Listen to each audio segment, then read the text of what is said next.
Let us stand, mga kapatid. Basahin natin sa Book of Matthew, chapter 10. Basahin natin ang sabay-sabay. Dadako tayo sa ating main preaching, main sermon for today. Matthew chapter 10, verses 1 to 15. And chapter 10, verses 1 to 15. Matthew chapter 10, verses 1 to 15. Bible na Bible. Okay. Buksan natin at basahin natin ng sabay-sabay. Pagdating sa 15, sabay-sabay na pala. Alright. Matthew chapter 10, verses 1 to 15. Let's all read together. And when he had called unto him his disciples, he gave them power against unclean spirits, to cast them out, and to heal all manner of sickness and all manner of disease.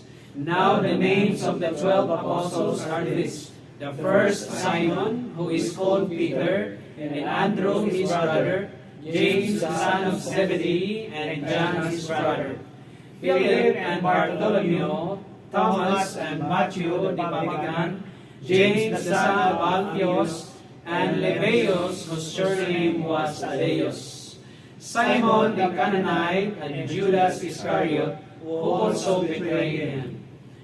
In verse 5, These 12 Jesus sent forth and commanded them, saying, Go not into the way of the Gentiles, and into any city of the Samaritans enter ye not, but go rather to the lost sheep of the house of Israel.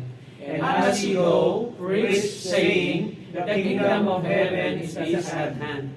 Heal the sick, cleanse the lepers, raise the dead, cast out devils. Freely ye have received, freely give. Provide neither gold, nor silver, nor brass in your purses, nor scrip for your journey, neither two coats, neither shoes, nor yet staves, for the workman is worthy of his meat. And into the whatsoever city or town ye shall enter, inquire who is worthy, and there abide till ye go thence. And when ye come into an house, salute it. And if the house be worthy, let your peace come upon it. But if it be not worthy, let your peace return to you. And whosoever shall not receive you, nor hear your words, when ye depart out of that house or city, shake off the dust of your feet. Verily I say unto you, it shall be more tolerable for that land of Sodom and Gomorrah in the day of judgment than for that city. Let us pray. Our Heavenly Father, once again, Lord, we thank you, God, for today. You gather us together here to hear the message that came from your words. And we are praying, O God, first, cleanse us, O Father, from all our unrighteousness, from all our shortcomings, and from all our transgressions. We are praying, O God, through the Holy Spirit, to help us understand the words, that we be able to grasp it and put and hid it in our hearts, that we may not sin, we might not sin against thee. We're praying that you will give us victory today, and protect this place, and help us always, O Lord, and give us and bless us, and have mercy on us, O Father. In all these things we thank you and we praise your name. In the name of Jesus Christ, our Lord and personal Savior. Amen. Amen. Pwede na po yung umapo, mga kapatid.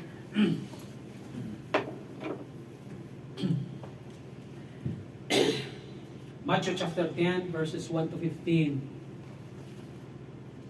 Dito, tinawag niya na ang kanyang mga apostles. From disciples, nagiging apostles. From his disciples, he selected. He chose among them 12 apostles. Why 12? Alam naman natin. If we are talking about under the principle of numerology, the study of the numbers in the Bible, brethren. If one time there is a great mathematician in the world, magagaling. They are Hebrews, they are Jew, mga kapatid. Because they are one of the greatest mathematicians in the Bible, what they did is that they studied the Bible, the numbers in the Bible. Yun lang inaaral nila. Kasi nga, magagaling nga sila sa mathematics eh. Alright? And they found out, you know what they found out, brethren? That the numbers in the Bible, there are meaning. Alright? Hindi basta-basta na inilagay ng Diyos dyan ang mga numero. We always came across many numbers in the Bible and do not think that these numbers have no significance at all. Tandaan natin yan. Ang mga numero na binanggit sa Biblia, importante po yan sa Panginoon. Amen. Kasi ang Biblia, ang salita ng Diyos ay talagang sinulat yan para sa atin. In order for us to study. And if you are really a student of the Bible, you will dig up and understand the meaning and the words written in the Bible. Amen. Ganon yan. Hindi basta-basta sinulat yan. Katulad yan, 12 apostles pinili niya. Kasi pagdating doon sa Revelation, 12 gates din sinabi. Nakita niyo ba? Amen. Doon sa libro natin, libro ko na black book na tinatawag na hermeneutics books ko doon, nakalagay doon numerology. Ang number 12, kapatid, ang number na yan is a perfect number of God. Number 1, perfect number of God. Number 3, perfect number of God. Number 12, perfect number of God. Number 7, perfect number of God. Number 40, number of God. Number ni Satanas, meron din. 666, mayroon siya. Number 13, kanya. Akala mo, Pastor, walang number Satanas dyan? Meron. It's a narrative that God gave us in order for us to study that there are some numbers also of Satan in the Bible. Nakita niya? Kaya hindi basta-basta yan. Now, from his disciples, mga kapatid, dito ay pinili niya na ang kanyang mga apostle. Apostle, the bearer of the good tidings of the Lord. Pastor, pwede ba maging apostle tayo? Hindi. Apostolic pa. Bakit apostles, mga kapatid? It is because they carried what? They carried an apostolic authority and power, mga kapatid, na binigay ng Panginoon for them to. Ano ang binigay ng kapangyarihan nila? Dalawa. Tapos later on, doon sa mga succeeding verses, marami na. Ibig sabihin, may kapangyarihan sila. Anong sabi? They have the power against what? Unclean spirits. Kapatid, dito sa mundo, dalawa lang espiritu eh. Espiritu na nagmumula sa Diyos at espiritu ng demonyo. That's right. Pastor, yung spirit of the wine, mayroon pa. Spirit of the glass. Kapatid, alam niyo, when Satan falls, when the fallen angels are here in the world, hindi nagbago ang kanilang kapangyarihan, makakala ninyo, but they use it according to the compass of Satan. Tandaan yan. Alright? Ang anghel ng kadiliman, walang purpose na iba yan, kundi ang manira. Di ba? Sabi naman po yan, the thief cometh but for to steal, to destroy, ganito na Satanas. Pero si Jesucristo, dumating dito, but to what? To save. Para maligtas. Tayo, ganun din ang ating trabaho. Para maligtas itong mga tao ito, gagamitin tayo ng Panginoon for them to be saved. Niligtas tayo ng Panginoon, bearer of the light. Alright? We are not bearer of darkness. Tandaan nyo yan. Kaya Brad, lagyan natin ng isa pang ilaw dyan para maliwanag talaga. Huwag nyo tanggalin dyan baka mabigyan. Alam nyo naman ang espiritu ng kadiliman, Brad. Gusto nang madilim. Alam nyo kung bakit espiritu ng kadiliman? Alam nyo ba dahilan? Alam niyo? Kasi nga, gusto niya ay hindi siya makikita. Gusto niya madilim. Ganon. Oo. Gugulat ka lang, may tao pala dyan, no? Alright? Kasi ang gusto ng Diyos, liwanag. Kasi sa dilim, mahirap talaga. Ikaw na maglakad sa dilim. Tingnan natin kung hindi ka mapandol ka dyan o kung hindi ka mapatid dyan. Di ba? Mahirap kaya pag madilim. Tama? Pastor, saan mabasa na pinili na ng Diyos ang 12 apostle? O, tingnan natin doon sa Luke chapter 6, verses 12 to 13. Brad, tingnan mo, Brad. Mga kapatid, hindi basta-basta ang pag-aaral natin, ha? Gawin natin ang naayon sa salita ng Panginoon. Sige lang, hindi man tayo mga kuwan, pero at least nagsisikap tayo. May diligence tayo pagdating sa pag-aaral. Ito ang bersikulo na pinili ng Diyos na ang 12 to be an apostle. Dito nag-umpisa yung word na called out. After all, ang meaning ng church is called out assembly. Tinawag ng Diyos. Alright?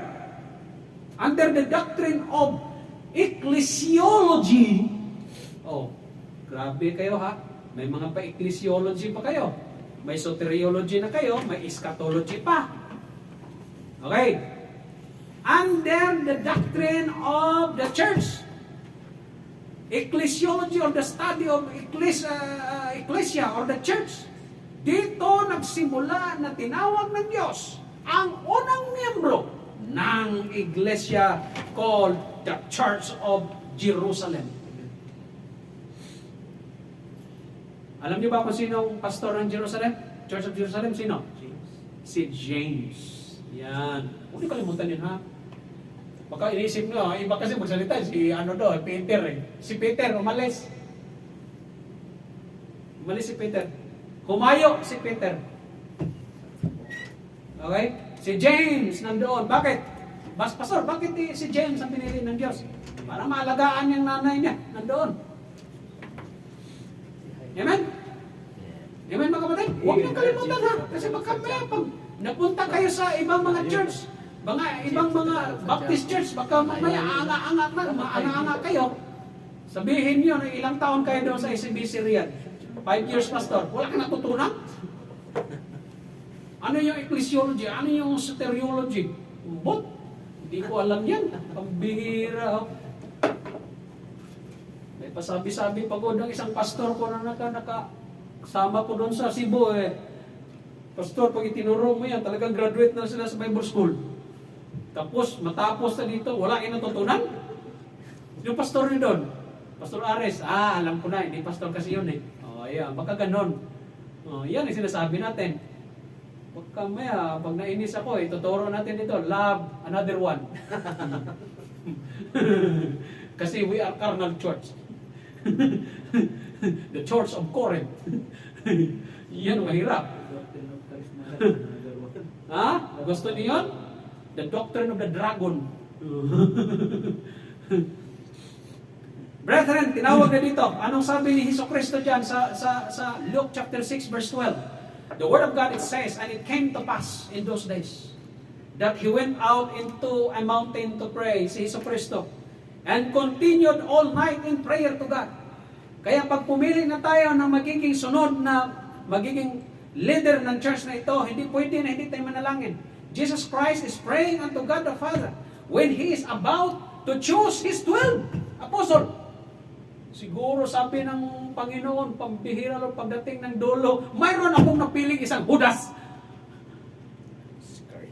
Sa 12 napili ko, mayroong isang depekto. Mga kapatid, dito sa mundo, wala naman talaga tayong napili. Wala naman tayo, puro naman tayo, mga makasalanan tayo eh. Mga kapatid, yung ibig sabihin dyan, pag may napili na pastor dyan, hindi perfectong pastor nyo, kaya ipanalangin nyo. Hindi perfecto. Nasa place na yan eh. Nasa place yan. Baka may bigla akong mahulog sa tulay. Mayroong balita, di ba? Nahulog sa tulay. Nung nahulog sa tulay, nasa kulungan na. Ano nangyari? Sira ang church. Sira ang pamilya. Di ba? Ganun naman eh.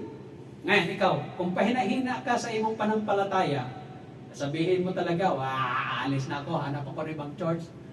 Pagdating mo doon ka sa isang church, karanal din dito, iba din klase dito wala ka nang mapili talaga. Wala ka naman talaga mapili na perfect church eh. Tama? Naunawaan niyo ba mga kapatid? Dito nga sinong leader dyan? At this time, at this point of time, sinong leader sa 12 Apostles? Di ba si Jesu Cristo? Bihira, may depekto talaga eh. 12 nga lang yan, 12 nga lang yan na miyembro niya.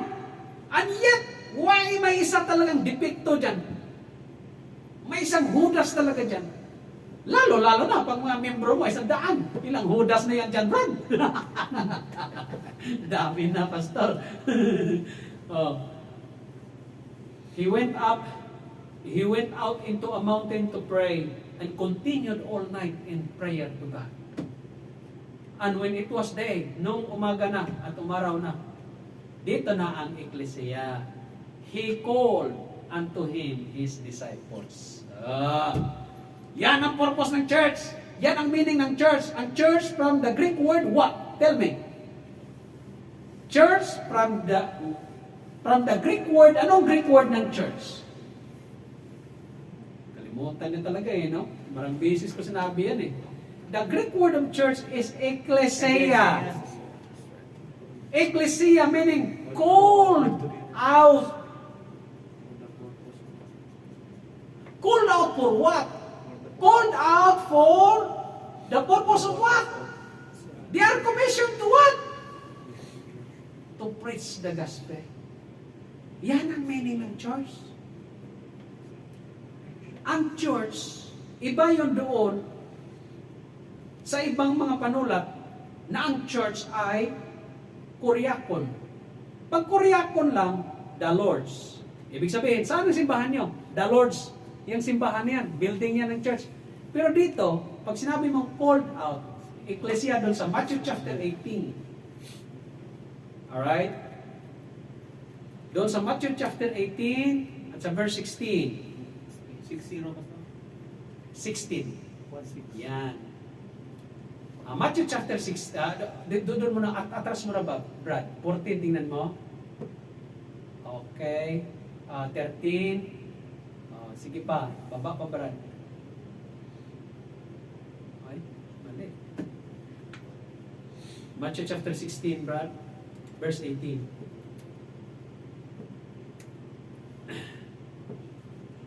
Yan.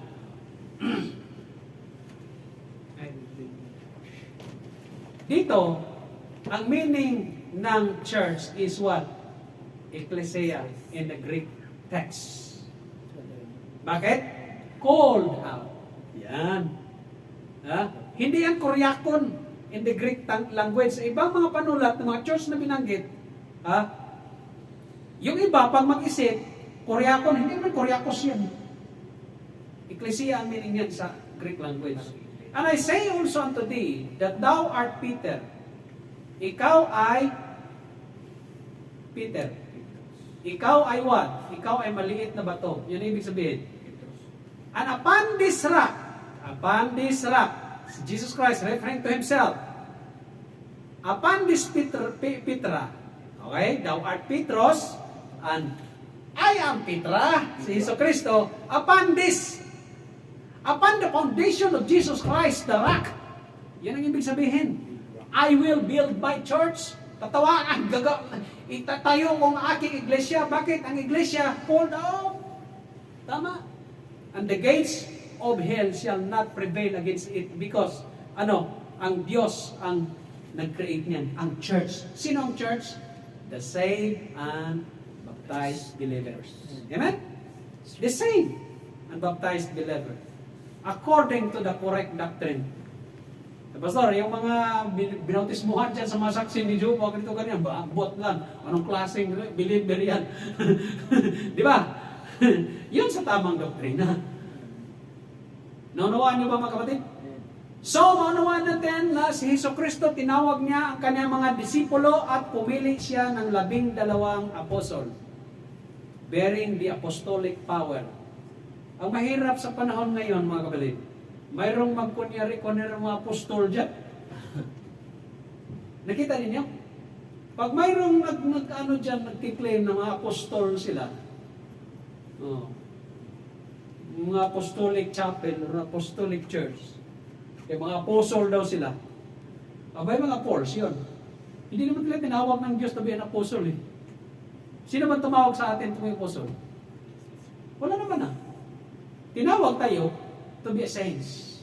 Ibig sabihin, to be a believer of Christ. To carry great commissions. Tama? Ganun naman eh. Balik tayo doon sa Book of Luke, chapter 6, verse 12 to 13. So, pinili niya. Alright mga kapatid, pinili ng Diyos. Pinili ni Jesucristo ang 12 apostles. And when it was day, He what? He called unto Him His disciples, and of them He chose 12. Whom also He named apostles. Dito na. Tinawag ni disipulo, pumili silang 12, at tinawag niya ngayong apostles. Amen? Ngayon. And verse 15, ang una diyang binanggit ay si Matthew and Thomas. Si Matthew, mga kapatid, ito po yung doon sa verse nung pinag-usapan natin, yung last week yung preaching natin, si Matthew, nakasama ni Jesucristo na pumunta siya doon sa pamamahay ni Matthew na si called Levi, na tax collector, publican siya kung tawagin, kasi bakit? Hated of the Jews yan. Galit ang mga Diyos sa kanya, pumungulikta ng tax. Mahirap talaga, no? Pag nangulikta ka ng tax talaga, maraming magagalit sa iyo. Kasi mga kapatid, overcharge kasing ginagawa nila, Brad. Overcharge. Bakit? Ay, inuutusan kasi nila ng Roman government. O siguro, ang mga BIR na yan, BIR talaga, no? Internal Revenue, Internal Revenues, Arbinas, meron ganun eh. Parang nila, Latin, Quarentas international. May ganun eh. Parang sir, kwartas. May ganun meaning eh. Sa Pilipinas. So mga kapatid, ang ginawa kasi nila ng mga auditor niya, ng mga maniningil ng boys, alright, overcharge. Magkano anong negosyo mo? Ito lang negosyo ko sari-sari store. Bigyan kayo ng 10,000 pesos. Di ba gahal mo? Pambihira, huwag ko lang i-renew ko na yung 10,000 na hiningi mo. Ano mo kita ko sa sari-sari store? Inuutang pa nga nila. Oo, hindi nga tumutubo yan. Tax mappers. Yan ang sinasabi. No. Si Matthew at saka si Thomas. Si Thomas, mga kapatid, Matthew and Thomas believed to be, may mga relasyon sila, relatives, ganun. Pero, silent naman Si Thomas, ito po yung si Didymos. Sa panahon ni Kristo, si Thomas ay tinatawag na the doubting Thomas. Nagdadalawang isip ba? Kung si Jesus ba nag-resurrect ba siya, nabuhay ba siyang muli? Maliban na lang kung aking makita siya at tutusukin ko yung sugat niya sa kamay at sa katagiliran dito, ganito, maniwala talaga ako. Talaga naman to si Thomas. Nung sinabi ni Kristo, sige, tusok mo yung mo. Pag gano'n, my Lord and my God. My Lord and my God.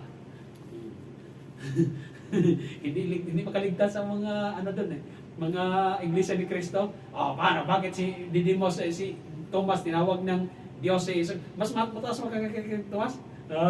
Gano'n na ba? Walang ligtas sa mga kanabran. Yan ang mabantayan ninyo, mga bersikulo. Panglaban niyo, pag-refute niyo sa mga mga nahiniwala kayo sa Kristo ng Diyos. Sino kayo? Saksi ni Jehovah. Sino pa? Si Kining Kwan, mga M. Sino pa? Si Iglesia ni Cristo. Mas mataas pa kayo sa mga apostol o hindi? Pag sinabi nila, hindi. Sa demonyo. Mas mataas pa ng demonyo o hindi? Sila nga niniwala kay Jesucristo na si Diyos. Tingnan mo si Kining Kwan, si Kining Thomas. My Lord and my God. Pero may sagot. May sagot. Alam mo sagot nila? Hindi, nagulat lang daw si Thomas. Nagulat lang daw Thomas. Kung talaga itong mga ito. Ibang klase talaga itong mga may lusot no? Sabi ko, ibang klase ang argumento mo Oo. Alam mo, opinion mo yan Na nagulat siya Pero ang katotohanan, sinulat dyan Kung ako ang judge, sabihin ko lang sa inyo, magpresenta kayo. Ikaw niniwala kay Jesus Christ ng Diyos, ikaw hindi. Sabihin ko lang, kung ako ang judge yung huwis isa lang tanong ko sinulat ba dyan na may si Jesus Christ is God? Mayroon bang sinulat dyan? Kasi sabi niya my Lord and my God. Mayroon bang nakasabi dyan? Hindi naman sinabi ni Kristo, oy, ako ang Diyos. Hindi nga ni sinabi dyan, pero ang Espiritu dyan, ang ibig sabihin, ang diwa ng konteksto, maliwanag pasikat ng araw. Na talagang ang sabi ni Thomas, my Lord and my God. Sabihin ng hadyo, totoo sinabi. Talo kayo, yung mga argumento ninyo, gusto ninyo, mga abogado kayo, anong kaso kayo. Ganon yon mga kapatid. Alright? Klaro, tinitwist kasi nila, Brad. Alam mo yun, yung salita ng Panginoon, tinitwist nila. Binabali nila ba? Magaling sila magbali Mga, iwan ko ba? Pag namatay kayo, paggising ninyo, magmura talaga kayo. Bakit nandito tayo sa daming apoy na ito? Ganon talaga ang mangyari. And then, sinong pinili pa niya? Si Thomas, si James, the son of Alphaeus, si James, si Santiago yan. Si Santiago yan. Kapatid ni Jesucristo. Half-brother. The son of Alphaeus. So, ibig sabihin si Joseph, another name of Joseph, Alphaeus. Kasi, common man yung mga pangalan, iba-ibang mga pangalan ganun. Joseph kasi English name yan Si Simon called Zelotes. Si Simon, wala kang masyadong profile ni Simon. Na Zelotes, basta Zelotes ba? Yung parang ano yan parang grabe manimugho yan. Basta pagtuturo ng Jesus Christ is God. Ganon yan, makipag-anuhan yan. Basta Zelotes, ganon yung mga zilot. Zilot ba yung tapang, ganito, ganyan. Hindi mo pwede, kung sabihin mo sa Hesus Kristo, hindi Diyos, kalukuhan ka. Gaganunin ka lang yan. Ni Simon de Zelotes. Si Judas, the brother of James. Si Jude, na writer ng Book of Jude. Alright, which is called Thaddeus. Si James, Thaddeus. Si Judas, na kapatid ni James. Thaddeus ang another name. Si Judas naman, Thaddeus or Lebbeus. Yan. Okay? And then si Judas Iscariot. Si Judas Iscariot, bakit Iscariot ang pangalan niya? Kasi nanggaling siya sa isang village called Kiriot. Okay? Kaya tinatawag siyang Judas from Iscariot, from the village called Kiriot. Okay? Bakit Iscariot pangalan niya? Ganun yan. Which called traitor. Grabe, mayroon talagang dinagdag. Traitor, betrayal. Wala pa nga, hindi pa nga nangyari. Lord, hindi ka mga pinako nilagay mo na talaga. Ito si si ito mag-betray. Wala lang kalam-alam siya, nag-betray. Siya talagang mag-betray. Kaya nga sabi ni Jesus Cristo sabi niya kay ni Jesus Christ, mabuti pa kay taong yan, hindi pinanganak Di ba? Binanggit ni Jesus Cristo. One of you is mag-betray sa akin, at saka son of perdition. Sa 12 apostles mga kapatid, isa ang hindi ligtas doon. Sino? Si Judas. Bakit pinili pa ng Panginoon yun? Sa malalim na pag-aaral mga kapatid, sa malalim na pag-aaral, hindi naman pinili daw ni Jesus Cristo yun Nagpresenta talaga siya. Si Iscariot, si Judas Iscariot, nagpresenta, Lord, ako biliin mo, ganito, ganyan. Nagpresenta daw yun. Hindi ko, grabe, no? Kasi siya ang bearer na pag wala nga pasalamat pang-araw tayo kay Mayroong nagsabi dyan, magpasalamat pa tayo kay Judas Iscariot. Bakit? Kung wala si Judas Iscariot, hindi mamatay si Kristo. Hindi mag-fulfillment ang salita ng Panginoon. Na mayroong maghuhuda sa kanya, mag-bibitray sa kanya. Mayroong magkanulong kay Kristo. Hindi mangyari yung pagkamatay ni Kristo. Therefore, pag hindi namatay si Kristo, hindi siya binako sa cross. And then, wala tayong kaligtasan. That's right. Pero, wag mo idikit yung Judas Iscariot na yan, ligtas ba yan? Hindi. Bearer lang siya talaga. Alam na ng Diyos by His foreknowledge na itong taong ito, yun ang magkanulo talaga kay Jesucristo. Hindi pinili ni Jesucristo niya na according to His sovereignty na ito talaga ang ano niya, papel niya sa buhay. O ganito, pinili kita Judas ha, ito ang papel mo, magkanulo ka sa hindi kanya ng Diyos ha. Nakita na niya according to His foreknowledge na itong taong ito, siya talaga ang magbibetray kay Jesus Christ. Amen? Yes. Ang iba dyan, maging argumento, nakarinig ko ng isang preaching, baptist ko naman, pinili daw talaga si Judas Iscariot, gumano, lumingon, ano yung sinabi niya? Hindi pinili ng Diyos yun. Hindi pinili ng Diyos according to His sovereignty na yan ang papel niya. Hindi. Mali ka. Oo. By His foreknowledge, alam niya na yan ang magbibetray sa Kanya. Ganyan ang paliwanag. Alright? Marami pa tayong dapat matutunan. So, amen mga kapatid? Amen. So, pinili ng Diyos. Yan sila si James, doon sa taas, Brad. Sinabi dyan, sino pa? Si James at saka si John, na anak ni Zebedee. Alright? Si James at saka si John, anak ni Zebedee yan. Alright? And then, si Philip at saka si Bartolomeo. Si Philip at saka si Bartolomeo, yon ang magpinsan. Si Bartolomeo, yon si Nathaniel doon sa Book of John. Si Philip, iba po itong Philip na ito sa isang Philip na pinili sa panahon ng Book of Acts ng mga deacon doon, na yung Philip na yon ay nag-minister or nagpaliwanag ng kaligtasan doon sa eunuch. Iba po yun. Alright? Ganun yan. Si Simon na called Peter, ang meaning ng Peter sa Greek language is Petros, which is a small rock. Ang Simon ay name na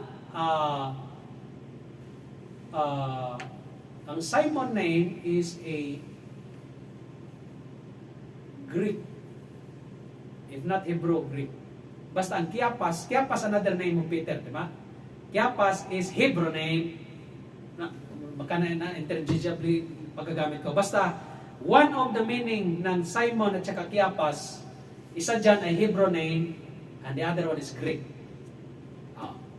Ganun. I think Kiapas ang Greek, tapos Simon ang Hebrew. Ang Peter kasi English yan. Tandaan niyo yung mga name, ha? Ganun yan. Yung Mary, English name yan. Kaya sa ibang mga pag Greek text, ang sabihin mo, mayroong mga Mary na ang tawag, which is named Salome, parang ganon. Joanna, ganon. Tandaan niyo, huwag kayong maguluhan sa mga ganyang mga wording sa Biblia. Alright? Kasi baka maano kayo, ay, pastor, ibang name dito, ganyan. Alright? Ganon yan. Katulad ni Jude, Lebeos, di ba ganon? Tadeus, ganon, no? So, balik tayo doon sa Matthew chapter 10, brethren. So, tinawag ng Panginoong Jesucristo ang kanyang 12 apostles. Amen? Called out.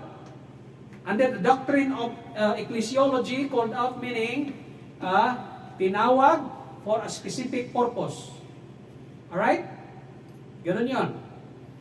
That's doon nag-umpisa ang pagiging tawag ng church. Kasi called out nga, ecclesia. Amen? Now, nung tinawag na, may kapangyarihan silang what? They gave them power against unclean spirits to cast them out and heal all manner of sickness and all manner of disease. And verse 2, now the names of the 12 apostles, sinabihan na natin. Alright? James, the son of Peter, and Andrew his brother, James the son of Zebedee, and John his brother, Philip and Bartolomeo, Thomas and Matthew the publican, James the son of Alphaeus, and Lebbaeus, whose surname was Thaddeus. Jude yan. Jude, Lebbaeus, si Jude yan. Judas, kapatid ni Jesucristo. Lebbaeus, Thaddeus. Yan siya. And Simon the Canaanite or Zelotes, and Judas Iscariot, or from the village called Kiriot.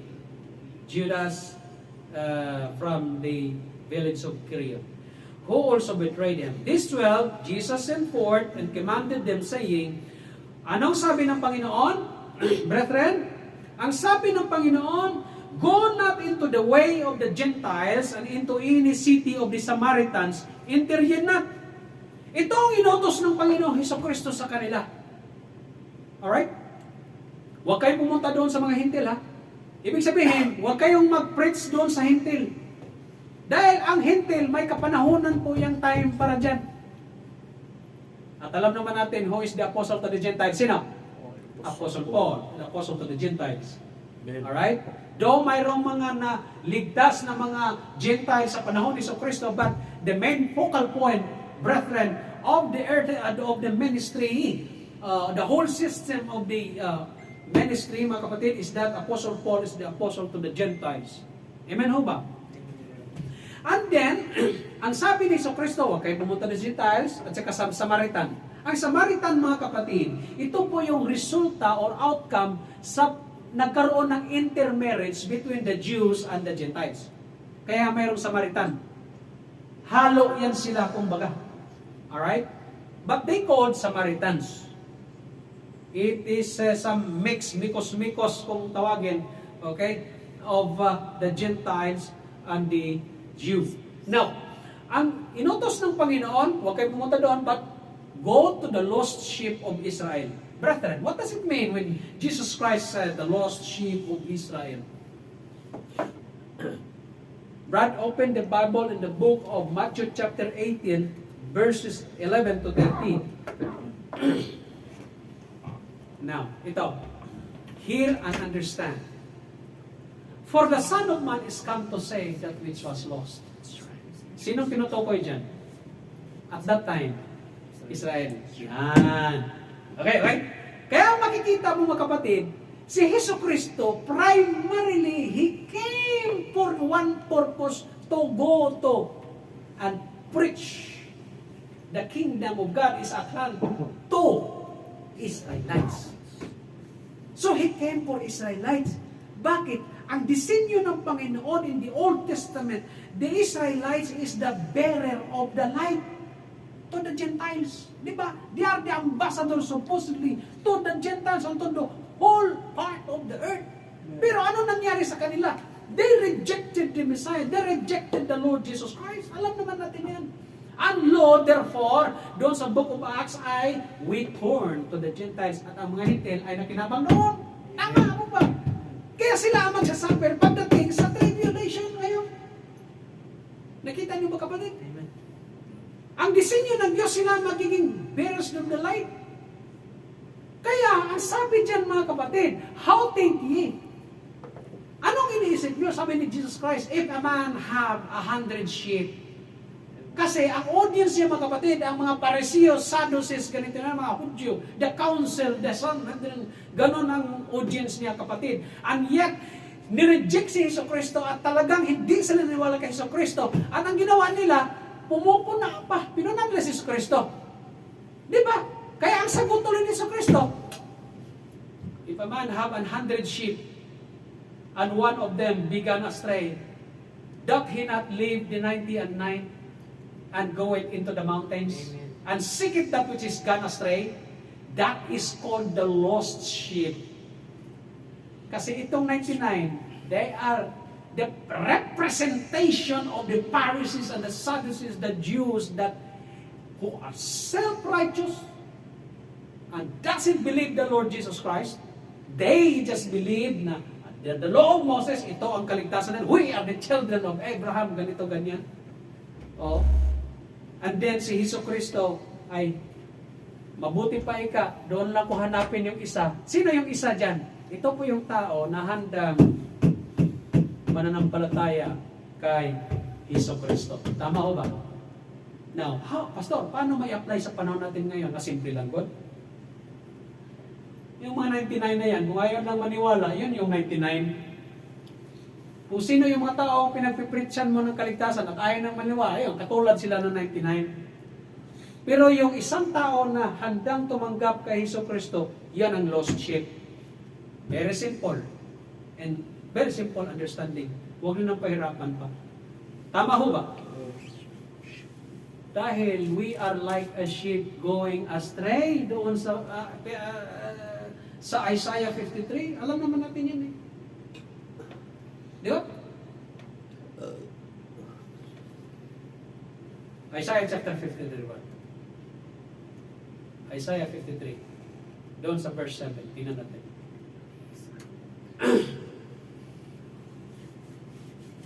Sa 6. Itaas mo lang. All what? We like sheep have gone astray. Yan. We all are like a lost sheep. Parang pusang paggalagala. Tingnan nyo. We have torn everyone to his own way, and the Lord hath laid on him the iniquity of us all.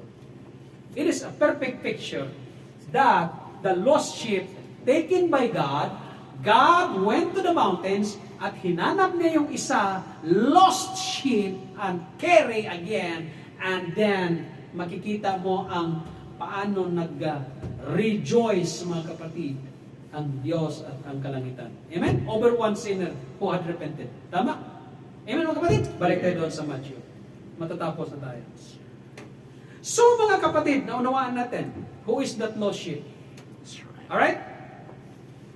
And then, ang sabi dyan sa verse 7, and as ye go, preach saying, the kingdom of heaven is at hand. So, mga kapatid, ang tinuro ng Diyos, mga kapatid, ang tinuro ng Diyos, na i-preach ninyo, iwali ninyo, ipahayag ninyo, ang kalangitan ay nandito na. Amen. Sino bang kalangitan nandito na? Does it mean salvation? Yes. Ano bang bottom line ng lahat dyan? Gospel of the kingdom. What? What is the gospel of the kingdom? Peace and holy and joy in the Holy Ghost. Paano ba? Simple lang good yan. Huwag nang pahirapan. Ang gospel of the kingdom, pinag-usapan din yan ng kaligtasan patungong langit. May iba pa bang pinag-usapan dyan? That's right. Alang naman pinag-usapan dyan, oh, the kingdom of God is at hand. Anong ibig sabihin naman? Kingdom of hell yan, patungong tayo ng impyerno. Hira, meron bang ganyan? Wala namang ganyan eh. Ang inuutos ng Diyos, ang pinipreach ng Diyos, ay patungong kalangitan. Yun na naman yan eh. Ano yun? Pastor, mananampalataya lang kay Jesucristo. Na Misaya, nagkapagligtas. Kasi buhay pa siya. Sa panahon natin ngayon, manampalataya ka kay Jesus Christ, magkita ng pagtanggap. Pag-confess, pagpapahayag. Si Jesus Kristo ay na tagapagligtas mo at Diyos mo. Ganun yan ang panampalataya natin sa panahon ngayon. Tama ho ba? And in verse 8, ito na ang kapangyarihan nila. Number 1, they have the power to heal the sickness and diseases. Tama? To cleanse the lepers. Ang mga leprosy sa panahon na yan, yung mga may kitong, ina-isolate yan eh. Walang gamot. Tama? Wala silang gamot. Anong mayroon sila? Pastor, pananampalataya na lang para gumaling. And take no. Gumaling na naman sila sa kanilang pananampalataya. Tama ho ba? Amen. Mayroon pang ang ibang susunod ng mga may 10 lepers eh. Oh. Pinagaling ng Diyos, pumunta kayo sa pare, ganito ganyan, tapos, may isang bumalik lang. Saan ang siyam? Ambot, saan na yung siyam? Yung mga ingrato man yun. May isang bumalik. Grabe. Talaga naman. At isa sa kapangyarihan nila, bumuhay ng patay. Kita niya? Praise the dead. To raise the dead. Mag-cast out ng devils. Bakit? Freely binigay ng Diyos ang kapangyarihan yan. That is why freely they should have to give. Amen? Kasi baka mamaya ang kinin nila ay nagpapagaling ng bumubuhay siya ng patay. Bigyan mo ako, may bayad yan ha. Nako po. Ginegosyo pa. At ganito mga kapatid. Ang mga lingkod ng Diyos, ganito ha. Tingnan niyo. It will fall under the doctrine of what? The doctrine of leadership. Ang mga pastor niyo, ang mga leader niyo, sinong pastor dito? Si Aris Poto. Kapatid, baka iniisip ninyo, invincible ako. Dumaraan din ako ng pagsubok. Dumaraan din ako ng mga pinagdaanan ko. Dumaan din ako ng kahirapan. Oh. Ngayon, mayroong isang tumulong dito sa akin. Kukwestiyonin, di ba? Kung makinabang ako sa tithes and offering dito, kukwestiyonin, di ba? Aber, tinatanong ko kayo, bilang pastor ninyo, kung ako ba ay makinabang, which is hindi naman, dahil talagang abono pa ako ng abono, hindi na kayo naawa sa akin. Oh. Kung makinabang ako ng 10 reals sa tithes and offering na yan, kukwestiyonin na ba? Tell me. Would you question?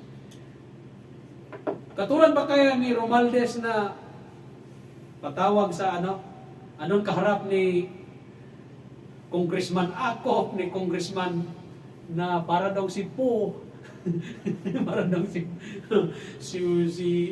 Congressman, sino pang Congressman Franz Castro, at ipagkanulo niyo ba ako, Pastor, gumamit ka ng ganyan. Kukwestiyonin niyo ba ako? Bakit? Tingnan natin kung anong sinabi ng Biblia. Sa verse 9. Reality ito, ha? Realidad. Provide, sino inutosan ng Panginoon? Mga apostles. Pag humayo kayo ganito, provide neither gold, ibig sabihin, huwag kayong magdala ng kung anumang bagay sa inyo. Magdala kayo ng gold. Bakit? Pastor, magdala ko ng gold. Bakit? Ibinta ko to doon.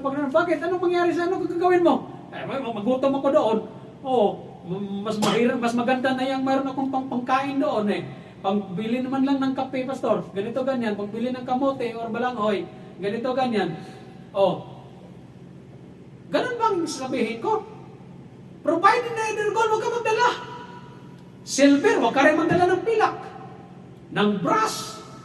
Mga copper dyan. In your purses, huwag kayo magdala kasi yan man ang trading ng bayaran sa panahon noon. Walang ka rin magdala ng script for your journey. Ano ba yung script? Ay, yung mga lagyan na ninyo, or ano mang dalahin nyo. Kasi, kumbaga, simple lang God. Pag mag-journey ka, halimbawa, magpunta ka ng camping doon sa bundok, magdala ka talaga ng baon.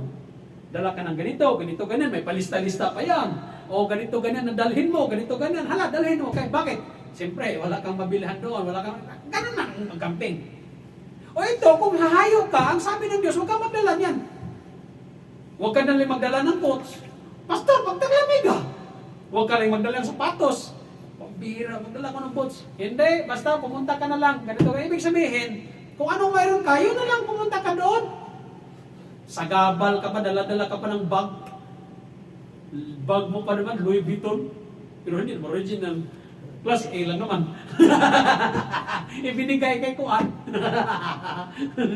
Ibinigay kay Kuan. Pastor, may pinapatamaan ka ba? Walang sapatos, walang staves. Ano bang staves? For the workman is what?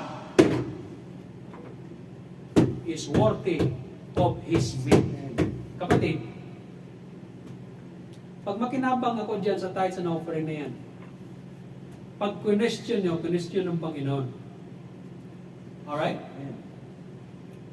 Pastor, pag waldas mo naman ang pera dyan, talaga questionin ka namin. Hindi ko naman hinaldas yan.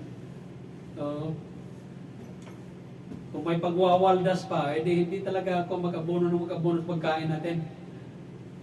Okay? Bakit? Ganito ang sabi ng Panginoon. The workman is worthy of his meat. Ang humahayo, pagkakainin lang din yan ng kung sino ang maligtas dyan. Bakit? Gamitin ng Panginoon yun para pagkain yan. Kapatid, ganito. Pag humayo kayo, sabi ng Diyos sa mga apostles, enter. Pasok ka. Inquire. What does it mean when inquire? Inquire, makipag-usap ka doon. Magtatanong ka. Mag-ano ka ba? Yung mag-zoning ka ba? Mag-investigar ka ba? Pag-aralan mo. Baka may yung pinasok mo, kakaiba. Baka mga aswang yan dyan. Baka may sunggaban ka nan dyan, putol ng kalahati niya, lumilipad na, delikado. Para bang ganun ba ibig sabihin? Ibig sabihin, mag-inquire ka, mag-investigar ka ba? Mag-zoning ang tawag niyan. Pag-aralan mo. Hindi yung basta-basta, pagpasok mo, receive, have faith in the Lord Jesus. Ano sinabi niya? Hindi ganon. Pag-aralan mo muna kung karapat-dapat ba yung tao dyan sa looban. Inquire, and there abide till ye go thence. And verse 12, tingnan niyo. And when you come into an house, salute it. How you will salute in that time? Dito sa Saudi Arabia, ano tawag nila? Assalamualaikum. Di ba ganun ang sabi nila? Ha? So sa ako naman, sa Hudyo, Shalom. Anong meaning? Peace be with you. Yan. Diba? This is how you salute. Bakit? Pasok ka rin dyan, huwag kang may salute. Di ba kayo, huwag kang may makukuha rin, hampas sa'yo. Mahirap na. Ganun yan. Magandang umaga po, magandang gabi po, ganito, ganyan. Basta ho kayo, ako pala si ano, ganito, ganyan ha. Oh, ano, ganun.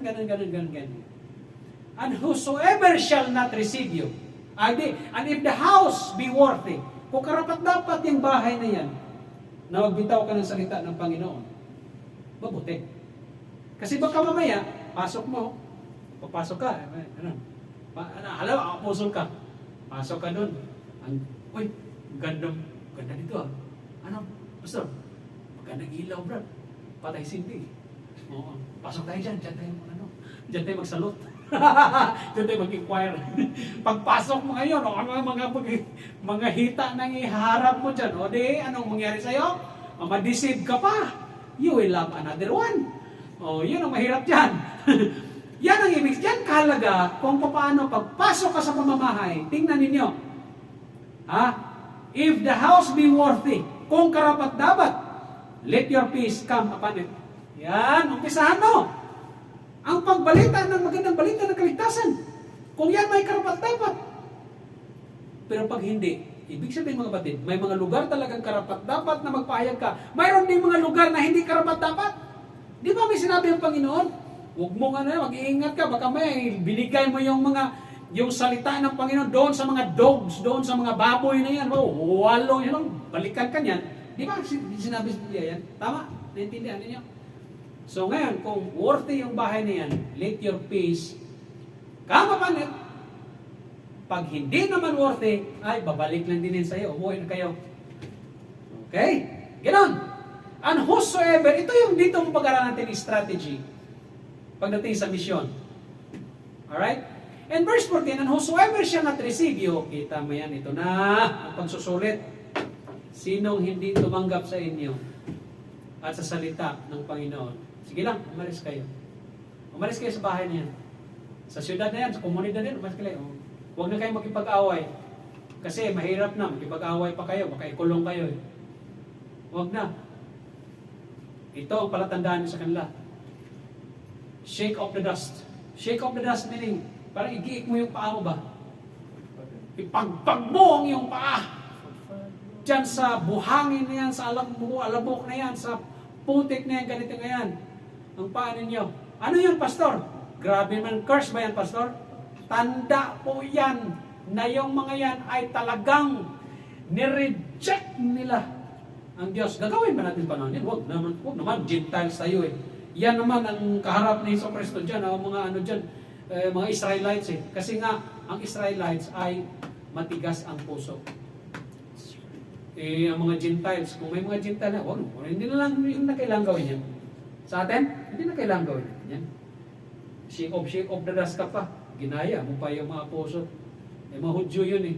Kasi ang mga Hudyo, tigas puso talaga. Alam nyo, mga Hudyo, doon sa book of 1 Corinthians chapter 1 verse 22, they require a sign. Ganay ka ba sa Diyos? Sige nga, bumuhay ka nga, patay. Kaya nga, ginawa ng Panginoon, binigyan sila ng kapangyarihan, bumuhay ng patay, magpahagaling, ganito, ganyan. Bakit? Para makita ng mga Hudyo, ng mga Israelites na yan, na they are sent by God. And the authenticity, ang authentication, na ang Diyos ay sa kanila ay kapangyarihan, bumuhay ng patay, magpagaling, mag-cast out ng diablo sa katawan ng tao. Yun ang authentication. Pero, pag hindi pa rin sila maniwala, shake off the dust. Pakpang mo yan. Naintindihan ninyo? Dahil pag-rejection ng pinag-usapan ng sabi sa 15, mga kapatid, verily I say, yung katotohanan ang sinasabi ko sa inyo. Pag gano'n ang ginawa nila, it shall be more tolerable. Mas mabuti pa yung land of Sodom and Gomorrah.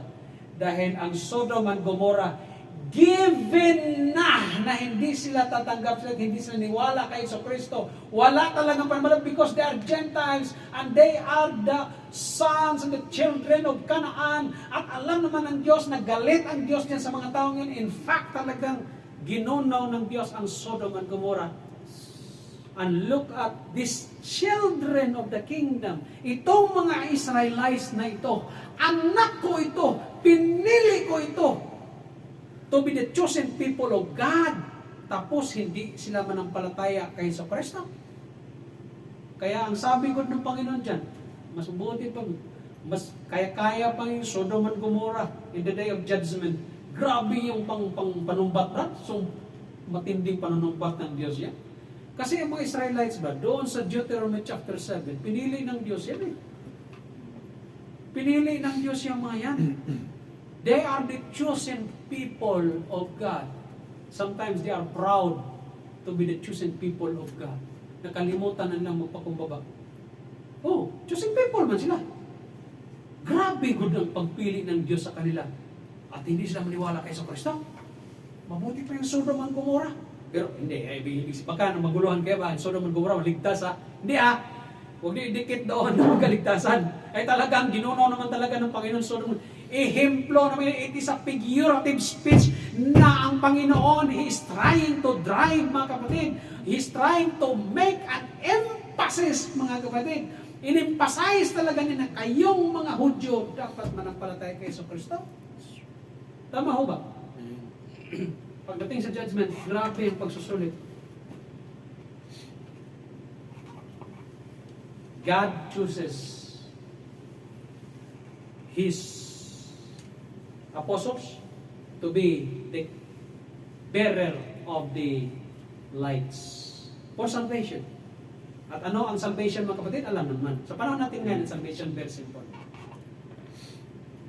Confess the Lord Jesus Christ as your Lord and personal Savior. Ganun ang kaligtasan natin sa panahon ngayon. Very simple. Bakit pa pinahirapan natin? If thou shalt confess the Lord Jesus and shalt believe in thine heart that God hath raised Him from the dead, thou shalt be saved. Romans chapter 10, verse 9 and 10. Di ba? For with the heart man believeth unto righteousness, and with the mouth confession is made unto salvation. Yan ang kaligtasan natin sa panahon niyo. May iba pa ba? Ang iba kasi dinagdagan pa ng gawa yan eh. Ang iba naman, ginagawang relihiyon. Hindi kayo maligtas.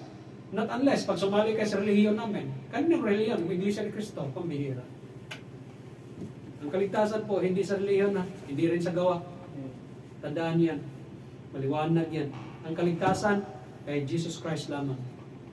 Kahit pamayaman ka, ang pagtanggap kay Kristo, yun lamang ang kaligtasan. Mahirap ka, siguraduhin mong maligtas ka para may panglaban ka sa kayong mga mayaman. Mga kapatid, ginawa ng Diyos, mahirap ka man, mayaman ka man, iisa lang ang basihan ng kaligtasan. Have faith in the Lord Jesus Christ. Paano? Accept the Lord Jesus Christ as your Lord and personal Savior. Yan lang. Alright? I hope we learned something today on our preaching, brethren. Jesus called out the church. The same as Jesus called out His apostles. His disciples and His Jews 12 to be an apostles. For what? To preach the kingdom of God, or the kingdom of heaven, which is at hand. Amen ho ba? Amen. Let us stand and pray.